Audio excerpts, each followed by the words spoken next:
All right, ladies and gentlemen, this is Daniel Umstead, host of the RNG radio show. Y'all can tell by this cool logo. I have with me the one and only Connor Robick with Alpha Abstract. But before we get into all that, because y'all know I got some questions, y'all know I got some great questions lined up, I got to read through the bio. So, Connor grew up in Pittsburgh and moved to Philadelphia shortly after graduating from Washington Jefferson College with a degree in economics and minor in entrepreneurship. He started his career in data analytics and market research for Reliance Standard Life, moved on to nonprofit sports sectors, running a youth club called Philadelphia City FC, formerly Palumbo SC, and now works in real estate title insurance for Alpha Abstract Agency as a business development manager.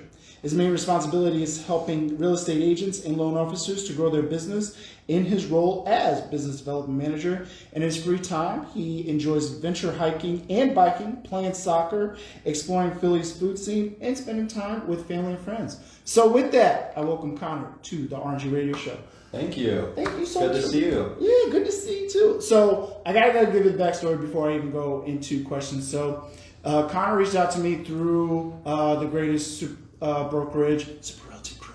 And we pretty much connected, hit it off. And he's like, I got this great information for you to utilize to help you grow your business. I'm like, well, I'm in law school. He's like, it's fine. I was like, well, what's the cost? It's free. I'm like, okay, let's have a call. So ended up having a call. Now we're connected. Now I got him on the podcast. So before my first question, journey into real estate, because a lot of people get into this business for different reasons. Sometimes it's usually money. What was your reason as far as getting into the real estate world?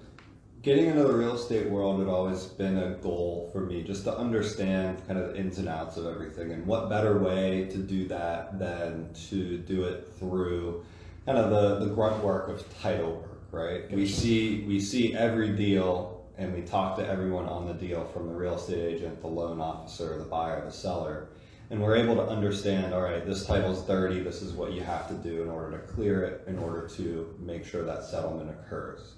So what better way to understand kind of what the market is doing at a given time, as well as to understand, all right, and educate myself, since I had not been in this industry before, on the inner workings of it. How do real estate agents function? How do loan officers function? Investors, developers, so on and so forth. So I've gotten to talk to all four of those categories of people, as well as kind of see in the background what my operations people and processors are doing on a daily basis to help them get the settlement. Okay. And then obviously getting to the settlement table, which we're sitting at right now, signing the papers, and everybody makes some money, right? So that's the real reason, just education in the real estate space. Okay. Now it sounds like a lot of positives, because as you mentioned, you're working with the buyers, the sellers, making sure that folks get to the finish line and get to this table. What's like one con that you don't like about doing the title work? Well, anytime anyone asks me what I do, and I'm like, I'm a title agent, business development manager for a title company, they're like, oh, title. Right, like I get it. It's the most boring, it's the worst part, but you could argue it's also the most important part. Yeah. So understanding that it's not the best part of the industry, it's not glamorous, you're getting your hands dirty and all the county records and pulling stuff and all that stuff, that's maybe not the most ideal part of it, but the positive, to go from a negative to a positive, is that I'm not just here to ask for title work. I'm here to ask you, how can I help you to grow your business? And from there, help you to achieve your goals, whether that's via consulting you, because in my past as a data analyst and market research person, I was consulting with the sales team on how do you approach this data to make it more salient to your customers in order to drive more sales, right? So we had that call on the fetch system. Yes. And it was very much the same thing. How do you take this data, make it salient to you to be able to drive more sales? Okay. So consulting in terms of data, social media, being a resource for title questions, deed questions, so on and so forth. I love that. I love that. And if y'all haven't already gotten in contact or even just stop looking at this so you can get in contact with Connor, please do so. And Connor, how can they get in contact with you? Yeah, so I have an Instagram, Philly_title_guy, and you can DM me there. I'm happy to connect that way. You could also email me at connor@alphaabstractagency.com. Always willing to take a meeting, and those are really the two main ways to get in contact with me at the moment. Cool. Appreciate that. Now, folks, I know you probably don't have a pen and paper ready. This is Instagram Live right now. We are live. But the links and contact information will be at the bottom below as you are watching this on YouTube. With my next question, we talked about you managing your youth soccer club, which, kudos to you. It takes a lot to, one, give back to the youth, but even more so just taking time out of your day for the community. How do you apply that to your current role in title insurance? It's an interesting question because my role in the youth soccer club was kind of to build the business, right? And grow the soccer club and make it more accessible to people at an accessible price point, as well as to make sure that we have the best customer service possible. And so growing something and having the best customer service possible were two things that stayed the same when I transferred into the business development role with Alpha Abstract, right? Growing real estate agents' business, same thing, right? You have to have the same foundation and building blocks in order to build a real estate agent's business as building a nonprofit or just a regular business. And then the customer support. Once we have a real estate agent that's committed to using us, we want to provide the best customer support possible in order to make sure that your buyers and your sellers are happy once they get to the settlement table and beyond. So really those two foundational pieces have been something that's kind of stayed the same and I've taken right into the role of Alpha Abstract. I love that. I appreciate that. And if y'all haven't heard, that was gems for y'all personally to listen to and obtain to. With the business development that you do right now with Alpha Abstract, and I know a challenge for me, I can already answer it just for myself, is time. What are some of the other common challenges that real estate agents and loan officers face in growing their business? I think it's understanding how to prioritize and allocate their time. If you're not seeing a return on investment on where you're investing your time, it doesn't make sense to continue to do that thing. So I meet with tons of real estate agents every week, and the thing that they're consistently saying are, these are the three ways that I do lead generation: social media, cold calling, mail marketing, and email cold outreach, right? So if email cold outreach isn't working for you and you're spending time on doing that, don't do it. If social media is working for you, put 50% more of your time into that. If mining your database that you've had for a couple of years is something that's bearing fruit, but you're only doing it inconsistently, why aren't you doing it more consistently? And if you don't know why, and you don't know the path from point A to Z in order to mine that database, I'm here to help, right? I consult with real estate agents all the time. What are the newsletters you're putting out? Is it something that someone wants to open in their inbox? You get emails all the time, I'm sure. Oh yeah. How many of those emails do you get from, let's just say, a company that you just went and bought an item from, that you don't open and just delete because you're like, this is not information that I need to see? Oh, 1,000%. I just recently got Sixers tickets, so Vivid Seats is always sending me random stuff, either upcoming concert or halftime concert series, and it's just automatically checking me. So. Right. So if a real estate agent can go from, all right, sending, hey, this is why you use me, this is my value proposition, understanding that real estate transactions may happen only from a 5-year to a 10-year period for everyone, or maybe even a longer time period. How are you adding value to their life today to keep your name in their mind, right? So one of the things that, I consult on, here's like a little nugget, is if you're focused on, let's just say, the Kensington neighborhood of Philly, and that's your area that you want to be the main girl or guy for, are there community events that you can know are happening, put into a newsletter? Are there restaurants that are opening? Are there different things happening in Center City that might be of interest to your clients in the past? Be able to say, hey, here's what's going on this weekend. Here's different things you can do with your kids. Here's different things you can do with your dog, right? Because people love pets. If they don't have kids, they usually have a pet or a dog, right? So how can you enrich their life by providing them? Everyone's busy. They work a 9 to 5. They've got a bunch of stuff going on. You get an email from Nathaniel Umstead on a Wednesday night. You check it and you're like, oh, we're doing this weekend. Right. Okay. But that keeps your mind, your name top of their mind. I love it. Listen, folks, I almost forgot that we were on a podcast. I'm just internalizing this for myself. The other thing to add on to that, what the city of Philadelphia does is free museum days. Now, I know we're a long way from the summertime, but it just goes per zip code. So if you're able to get a jump on that, which I just made a note for myself that I'm going to be doing, make sure you take advantage of that. So thank you so much for that. We talked about, one of the negatives, you mentioned that you do title and it's like, oh my gosh, it's so boring. The positives though, because at the end of the table, the joy of being able to say like, hey, here's your key, you have your brand new home. Is there a success story that you would like to share where there was, again, somebody to the finish line or somebody that was maybe like, I'm not too sure about working with you guys, but ended up all working out in the long run?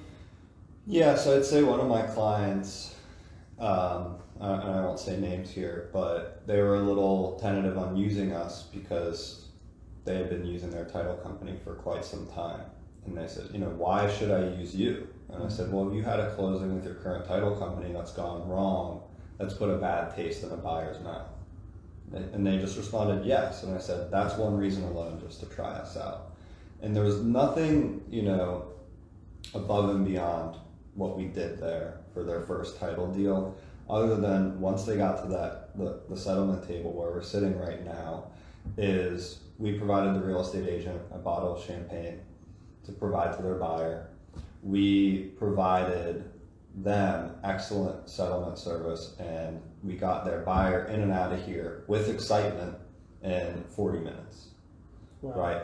So quick to close, quick to settle. The other thing that helped before we got to the settlement table and that expedited the time and made it quicker once we got here is we sent out a walkthrough of the settlement sheet.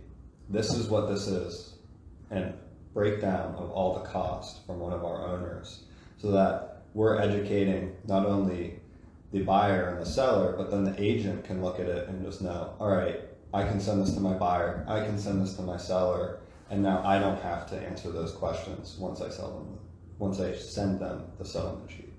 I love that. And, for those that may be brand new, because part of my audience, we're renting. On average, how long does it typically usually take as far as with the title?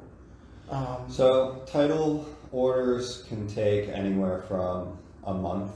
Right now, we work with a lot of investors and developers where they'll get an order in and they want to close in 7 days. So the typical period is a month. If you have an agreement of sale signed today, which is December 18th, you're usually going to be signing in and around January 16th to 20th. Okay. And at the settlement table there. And that's usually written in the agreement of sale. Now, investors sometimes want to close very quickly and in 7 days. We've done that before. We do that a lot, actually. But once you get the order in, we do the title search, and then we get the title commitment. We understand everything that needs to be cleared before closing, get the settlement sheet, the tax certification, all the payoffs for mortgage, water, gas, so on and so forth, and then send out the final settlement sheet with that video I was talking about to educate everyone on what's happening, and then get to the settlement table and close. And that's usually a month's period. Beautiful, beautiful. Thank you for that. Mm-hmm. And then, why is it important for the title in real estate transactions? The best way to put it is title insurance protects you from having anything in the past come and biting you in the ass. Okay. Right? That's the easiest way. So an example, very clear cut is one, let's just say you buy 123 Kensington Avenue. Mm-hmm. And somebody comes and says, hey, I owned this house, and they sue you for it.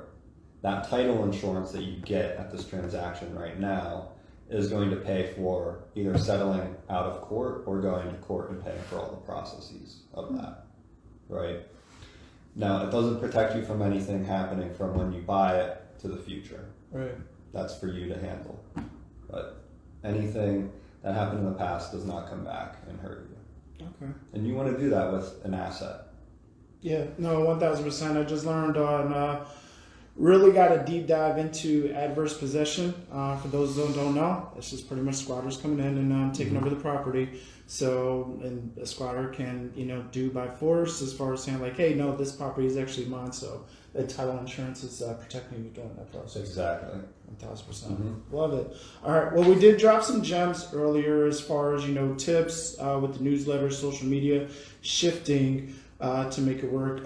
Any other advice as it relates to expanding a network for real estate professionals or even loan officers? What advice would you give? It's an interesting question because the way I network is going to be a lot different than a real estate agent and a loan officer, right? Okay. So a real estate agent or a loan officer may want to network themselves in the community.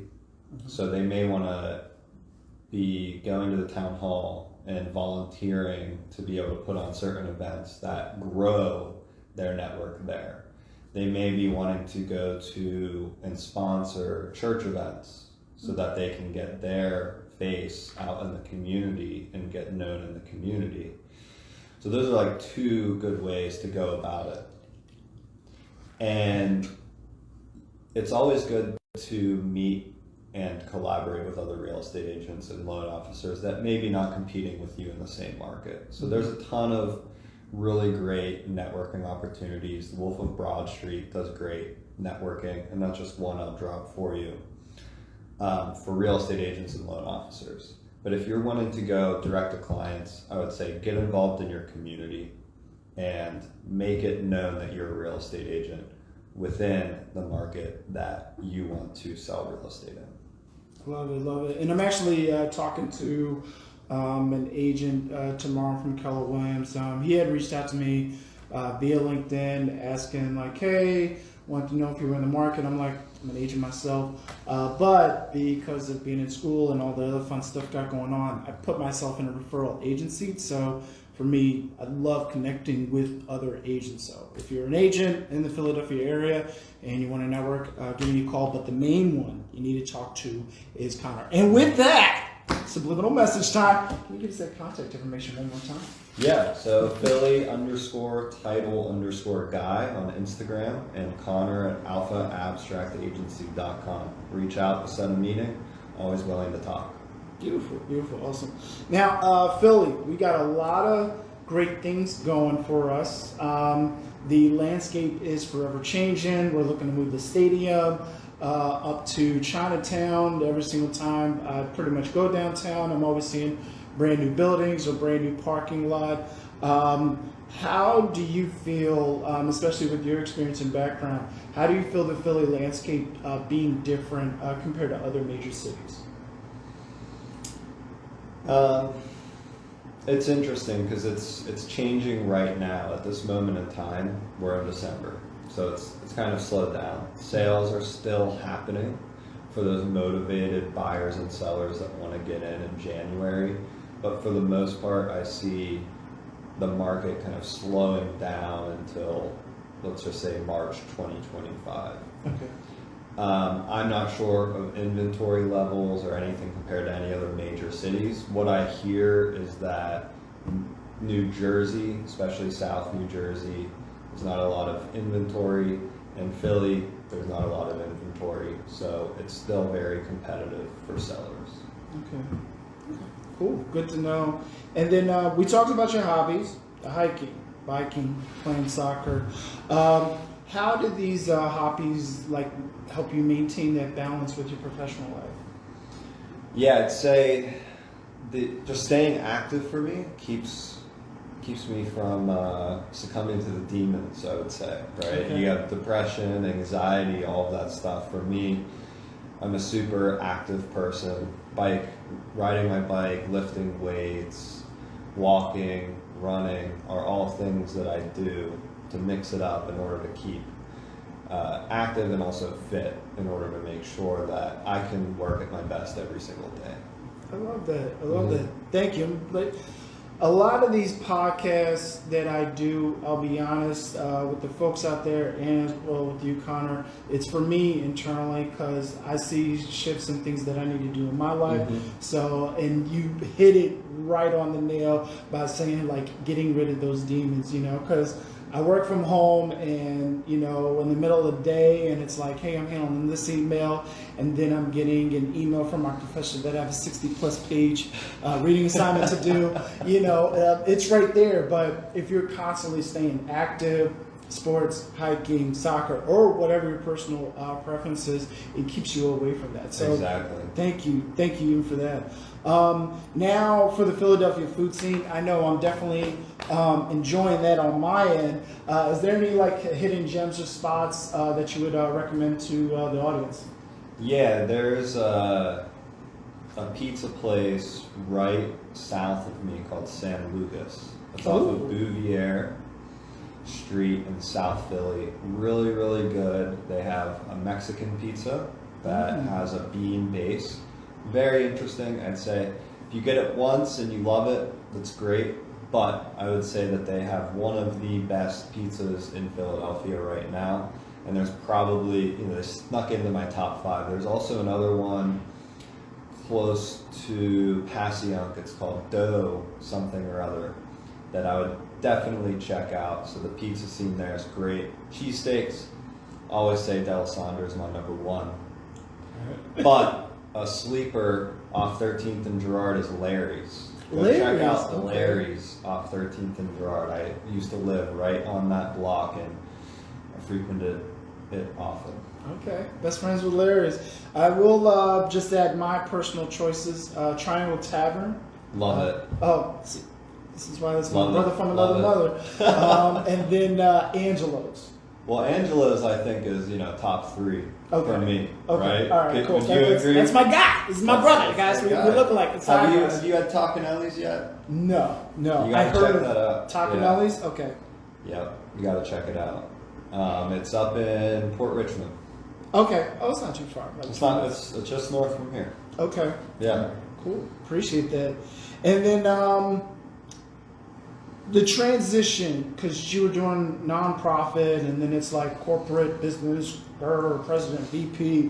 What was it like transitioning from the nonprofit sector to the real estate world? I know we kind of talked about, as far as growth, making sure it is customer focused. Anything else that helped with your transition from the nonprofit to the corporate world? Both of them were small businesses, right? So I'd say we're a small, medium-sized business in the nonprofit Philadelphia City FC. And just being in that world and kind of understanding a business owner's mindset, even though I was executive director there, was helpful in transitioning when I met Dakota and Ryder, understanding their perspective and why they want to grow their business and how they want to go about it. So that was helpful. And I think it was a very easy transition because they were like for like businesses, maybe not in terms of revenue, but in terms of how many employees were involved and the size, as well as that I have a lot of freedom to just on a day-to-day work from home, go out and meet real estate agents all around the tri-state area in order to help them grow their business. The one biggest change for me, honest to God, was I was working from home pretty much 7 days a week with the one, and now while I'm working from home with this one, I'm out and about on meetings, traveling around the tri-state area now. in my car a lot. So that's the one big change that's taken a lot of getting used to, but now I have a good routine down in order to tackle the days. Cool. Awesome. Appreciate that. And then career advice, because, you know, a lot of people look at the real estate and they see the people with the flashy money, or if you do get an opportunity to come to Alpha Abstract and see the beautiful scenery, definitely do so. But somebody starting out in business development or even the real estate field, what's like one piece of advice, and especially if you can look back, what's one piece of advice would you give to someone, you know, that's literally just starting to get their feet wet? What I'd say is you're going to get a lot of no's at the start of your career. And in the first couple of months as a business development manager with Alpha Abstract, I heard no a lot. Just understand that that no is not a permanent no.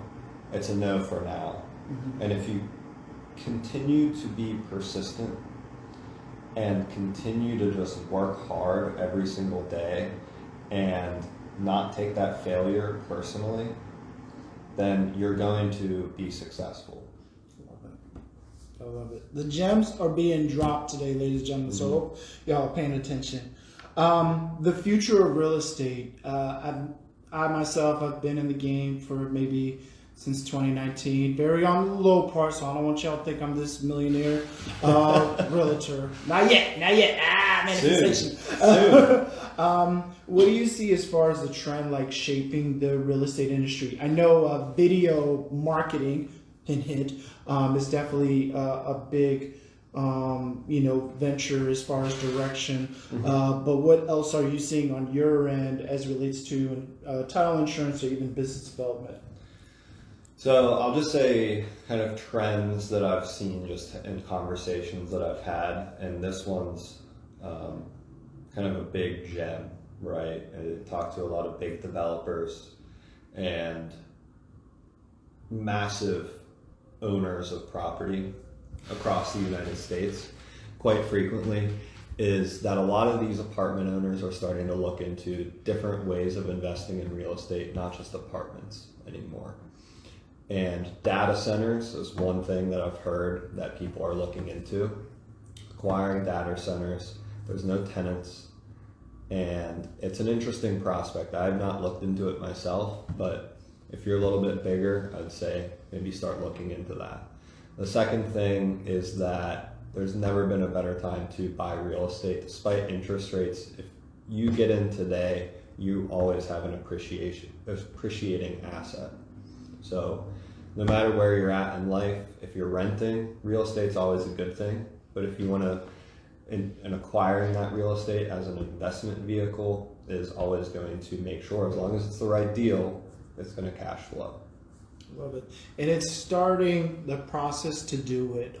Something as simple as checking your credit score, setting up a call. You have to start the process, you know, for it. And I can't, you know, emphasize that more. I'm still on my journey. I definitely started a while ago. But the whole thing is just getting started. You know, stop letting those demons, if you will, attack you, putting you in that state of mind, thinking that you can't get ahead. So, working in Philly. Now, we just talked about some great restaurants, so that's already, of course, the plus. What are the things like excite you about, you know, working in the city? These are kind of canned answers, but like the food scene's amazing. Yeah, I can take a client out to lunch at one of the best restaurants probably in the nation today if I wanted to, right? The second thing, it's very easy to get around. Now, I drive a lot, but I used to commute and bike through the city. I walk a ton in the city. So those are very big positives and priorities for me.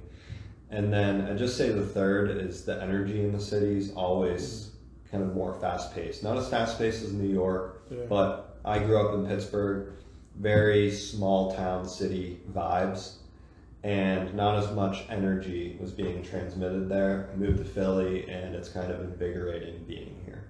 Okay. Okay, man. Thanks. And then I got two more questions for you. Personal growth and future goals. So, nonprofit executive director, coming over here, BD manager. What are some of your other future professional and personal goals that you have lined up for yourself? So professional goals is just to continue to grow my book of business as a salesperson. Try and help as many people as possible to reach their goals as well. Because when you grow as a real estate agent or a loan officer, my hope is that you'll help me to grow as well. That is, the one constant in our business. If we're not helping you grow, why even use us as a title company? So that's one. Personally, my growth goal is just to continue to stay consistent in the gym, whether that be, in the gym, on the bike, running.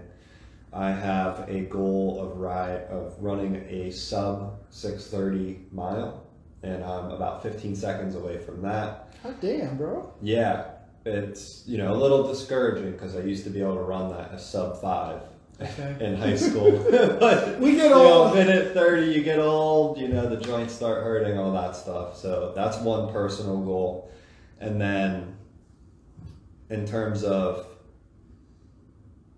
other personal goals, it's to just continue to take care of my relationship with my fiance and make sure that we have a strong foundation as we get married next year. Beautiful, man. Love it. And then my final question, this is the part where you take out a pen and pad or look back at this moment. Mantra or one advice, slogan, what's something that you repeat upon yourself on a consistent basis as far as that keeps you moving forward towards your goals? So every day when I wake up, my mantra is time to attack the day. So I attack every day like it's the last, and I always try to grow at least 0.1% a day. And that small goal of besting yourself from yesterday is something that can drive you forward and just make you do the small things a little bit better every single day, whether that's documenting a process that you don't want to forget so that others can follow it, whether it's just continuing to up the numbers of social media outreach, social media videos that you complete, meetings that you do every day, taking care of those relationships, attack those with vigor. I love it. Thank you so much. I'm telling y'all, I keep forgetting that we're recording. I feel like Connor's just my coach. I'm like, yeah, I could do that. I should be doing that. I already know how I'm going to be attacking the rest of the day. So thank you so much. Connor, it's been an honor. Pleasure, brother. Thank you, Daniel. I appreciate you so much. Likewise. If you haven't already, make sure you have set up some time to meet with Connor. And then, of course, the radio show, RNG Radio Show, on YouTube, Spotify. Make sure you subscribe if you haven't already. And again, if you have the opportunity to check this out live, thank you so much. But even more importantly, if you're checking this out on YouTube, make sure that you do subscribe. And y'all know my tagline. If you haven't already, stay blessed, my fellow millionaires. I'll talk soon. Thank you for tuning in to the RNG Radio Show. Be sure to like and subscribe for more episodes and future content. If you'd like to learn more, visit us at danielumstead.com. Stay blessed, my fellow millionaires.